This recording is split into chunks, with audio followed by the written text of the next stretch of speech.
நீங்க பின்பற்றுங்க. இங்க யோவான் 13ஆம் அதிகாரத்துக்கு நீங்க வாங்கல, எனக்கு சொல்லப்படுது. யோவான் 13ஆம் அதிகாரத்துல தன்னுடைய சீசர்களுக்கு அங்க ஒரு காரியத்தை அவர் கற்றுக் கொடுப்பார். அந்த காரியத்தை கற்றுக் கொடுக்கும் பொழுது அவர் தெளிவா அவர் சொல்லுகிற ஒரு வார்த்தை என்ன தெரியுமா? ஒரு மகிமையான வார்த்தையை சொல்லுவார். நீங்க 13ஆம் அதிகாரம் வசனம் 15 நீங்க வாசிக்க புரிந்து கொள்வீங்க. வாசிக்க,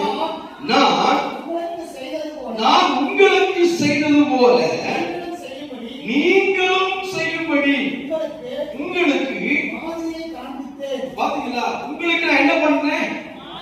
என் மாதிரியை காண்பித்தேன். ஆமென் சொல்லுங்களேன். ஹல்லேலூயா. அவர் செய்து காண்பித்த ஒரு தேவன். ஆமென் சொல்லுங்க.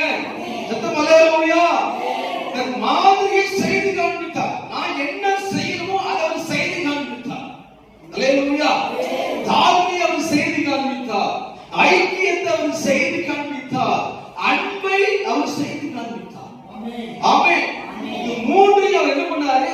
தன்னுடைய ஜனங்களுக்கு அவர் செய்து காண்பித்தார். குறிப்பாக தன்னோடு இருந்த சீசர்களுக்கு இந்த மூன்றையும் அவர் என்ன பண்ணாரு? செய்து காண்பித்தார். ஆமென்.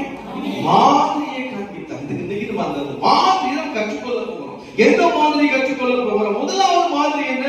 அவர் அன்புள்ள ஒரு தெய்வமாய் இருந்தார். ஆமென் சொல்லுங்க. ஹல்லேலூயா. உலகத்தில் அவர் வந்த பொழுது எல்லாரும், அவர் பிறந்தவுடன் எல்லாருக்கும் அவருக்கு ஒரு பயம் இருந்துச்சு. குறிப்பா யாருக்கு பயம் தெரியுமா? ஏவுதலுக்கு என்ன வந்துருச்சு? ஒரு பயம் வந்துருச்சு. என்ன சொல்றாங்க? ஒரு ராஜா இந்த உலகத்துல பிறந்து இருக்கிறார் அப்படின்னு சொல்லுங்க. ஹல்லேலூயா. அப்ப அந்த செய்தியை கேட்ட உடனே முதல்மை யாருக்கு தெரியுமா? ஏவுதலுக்கு ஒரு பயம் வந்துச்சு. அப்படின்னு சொல்லுங்க. ஹல்லேலூயா. நல்லா கவனிங்க. அவர் ராஜாவாக அந்த உலகத்துல வந்த நோக்கம் உண்டு. அவர் ராஜாவாக அந்த உலகத்துல பிறந்த நோக்கம் உண்டு. ஏன் அவர் பிறந்தாருன்னா தன்னுடைய அன்பை எல்லாத்துக்கும் வெளிப்படுத்தும்படியா. ஆமென் சொல்லுங்க. ஹல்லேலூயா. தன்னுடைய வெளிப்படையான அன்பை வெளிப்படுத்தினார்.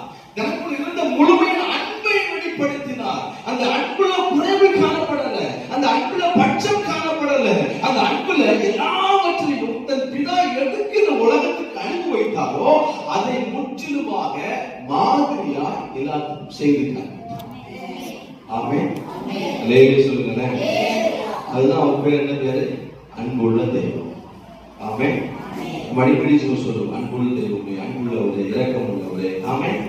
அவர் நாமத்துக்கு மனசு ஒவ்வொரு நாளும் உச்சரிக்கிற பிள்ளைகளாக நம்ம செய்ய வேண்டும், நம்ம காணப்பட வேண்டும். எனக்கு அன்பான கர்த்தருடைய பிள்ளைகளே, இன்னைக்கு நம்முடைய சிந்தையில, நம்முடைய குடும்பத்துல காணப்பட வேண்டும்.